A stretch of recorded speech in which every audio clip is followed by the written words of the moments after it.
I'm a first generation entrepreneur again.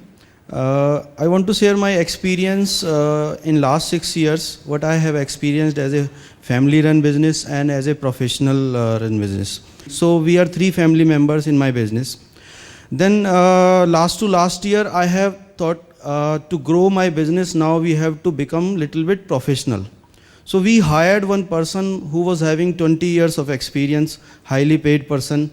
But we did a mistake. Earlier our organization culture was family culture. Everyone was very close to me and everything was running like we are running a family business only. But while that professional joined us, everything has changed actually. He tried to control everything and he changed the environment of the organization. He was trying to control sales, every department, because he was the senior person joined our organization. 3 people resigned from the organization because of the pressure he have given to those people. And then I got this as a result that even if we are hiring a professional, it's very important that we should pass our work culture, what are the etiquettes we are following before that person is joining to that professional also. So this was my experience. Very good learning. जो देसवाल जी ने कहा कि हमारी एक जो अंदर से desire और इच्छा बिज़नेस को बहुत जल्दी ग्रो करने की होती है, उसमें आगे बढ़ने की होती है, उसमें कहीं ना कहीं गलतियाँ होती हैं, चाहे वो आपको आदमी को हायर करने की हो, चाहे किसी प्रकार की हो, गलतियाँ तो होंगी, लेकिन उससे डरना नहीं चाहिए, उसको घबराना भी नहीं चाहिए. लेकिन आपने बिल्कुल सही कहा कि जो आपका कल्चरल फिट ऑर्गेनाइजेशन का है, जैसे वहाँ शायद मल्होत्रा जी थे जो उन्होंने अपने सन इन लॉ की बात की, तो उन्होंने उनकी बात से मुझे ऐसे लगा कि जो कल्चर उनके सन इन लॉ ने शुरू किया अपनी ऑर्गेनाइजेशन में, उनके साथ जो भी प्रोफेशनल आते चले गए, बिज़नेस बढ़ता चला गया, शायद कहीं ना कहीं उन्होंने अपना कल्चर नहीं खोया होगा, जो वैल्यू सिस्टम है वो नहीं खोया होगा. तो आपके केस में शायद ऐसा हो गया कि आपने बिल्कुल ही उसको ये कह दिया कि आपने शायद कहीं आपको कहीं खुद लगा होगा कि यार ये फैमिली रन मैनेज बिजनेस कहीं गलती तो मैं नहीं कर रहा हूँ, और आपने नया एक्सपेरिमेंट किया कि let somebody else come and put a different culture. तो प्रोफेशनल कल्चर और family culture is not two different things. Don't please ever misunderstand. I would like to know, I'm a second generation businessman, and as a second generation businessman, we have a lot of new ideas and concepts that we want to implement into our business, the family run business. But the first generation doesn't let them incorporate in the mainstream. They have their certain apprehensions that this may ruin the existing line of business, or this may take the business to altogether into a different level. ये मैं अपना experience बता सकता हूँ, बाकी तो आप देखिए उसको कैसे आपके मतलब की बात उसमें निकलती है कि नहीं. मेरे ग्रैंडफादर ने बिज़नेस शुरू किया और बहुत आगे लेके गए, लेकिन जब मैंने शुरू किया 17-18 साल की उम्र में, तो he had lost lot of capital, everything they have lost, they had lost that time. खैर मेरी जनरेशन ने दोबारा शुरू किया. मुझे नहीं पता आप मुझे फर्स्ट जनरेशन कहेंगे या थर्ड जनरेशन कहेंगे, जो भी कहें. अब नेक्स्ट जनरेशन बिज़नेस को चला रही है, लीडरशिप रोल में है. मैं सब मानता हूँ और मुझे मालूम है कि मेरे सोचने में और मेरे बेटों के सोचने में अंतर है, लेकिन जहाँ मैंने उनको धीरे धीरे अपने आप को पीछे करना शुरू कर दिया, और उनको जितना मैं पीछे हटता हूँ वो आगे बढ़ते चले जाते. मुझे पता है डिफरेंसेस ओपिनियन, मुझे ये भी दिखने को होता है कि जो ये कर रहा है शायद मैं उसकी जगह होता तो मैं ऐसे नहीं करता, लेकिन अल्टीमेटली रिजल्ट अगर वो ठीक दे रहा है, रिजल्ट इज व्हाट मैटर्स. तो उतना मैंने उसको रूम दिया है, and I think I am very close to handing them over completely.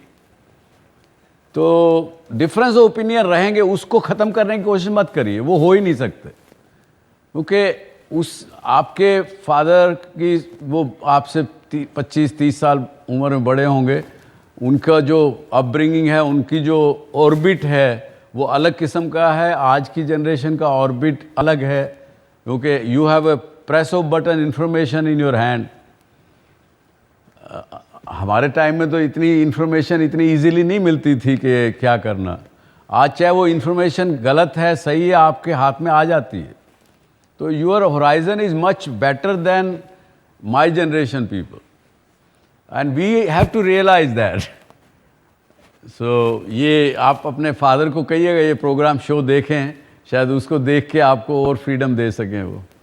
So 2 years back, I completed my MBA, and I was sitting with my family on the dining table and discussing whether to go ahead for a job or to join the family business. So that time, my father told me, "See, I am not very comfortable with you coming to my office. I'm not ready to share my cabin with you." Insecurity हो जाती है, Insecurity होती है. बोला मेरी job गई, अब बेटा आ गया तो वो मेरे को हटा देगा यहाँ से। So, but he gave me one option.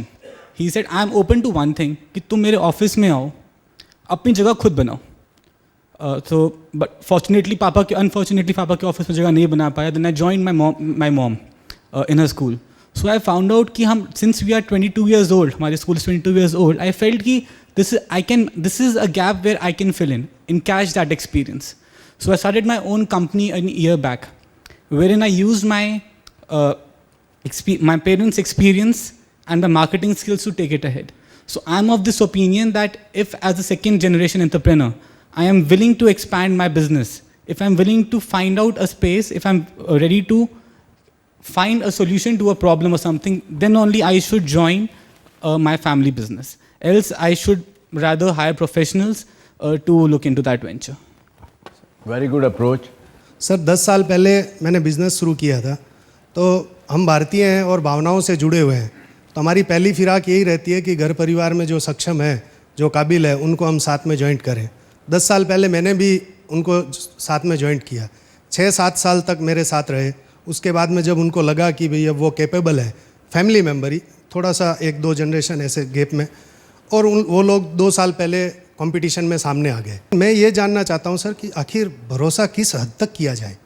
आपने कहा कि मैंने अपने परिवार के किसी आदमी को खड़ा किया, अपने साथ लगाया, उसकी मदद की, और अब वही मेरे कंपटीशन में खड़ा हो गया। आप इस तरह से सोचिए कि अगर वो नहीं खड़ा होता, कोई और खड़ा हो जाता,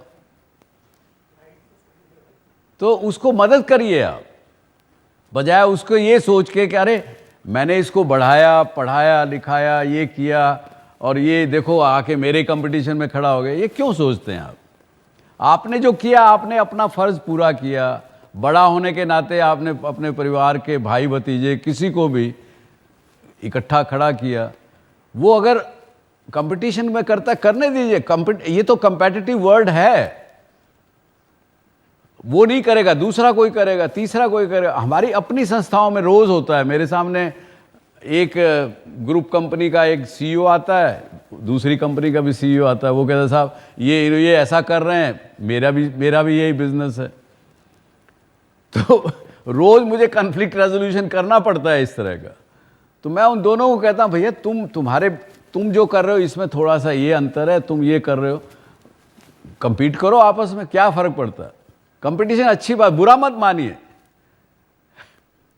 इस तरह से आपने सोचा नहीं होगा, इस तरह सोच के देखिए।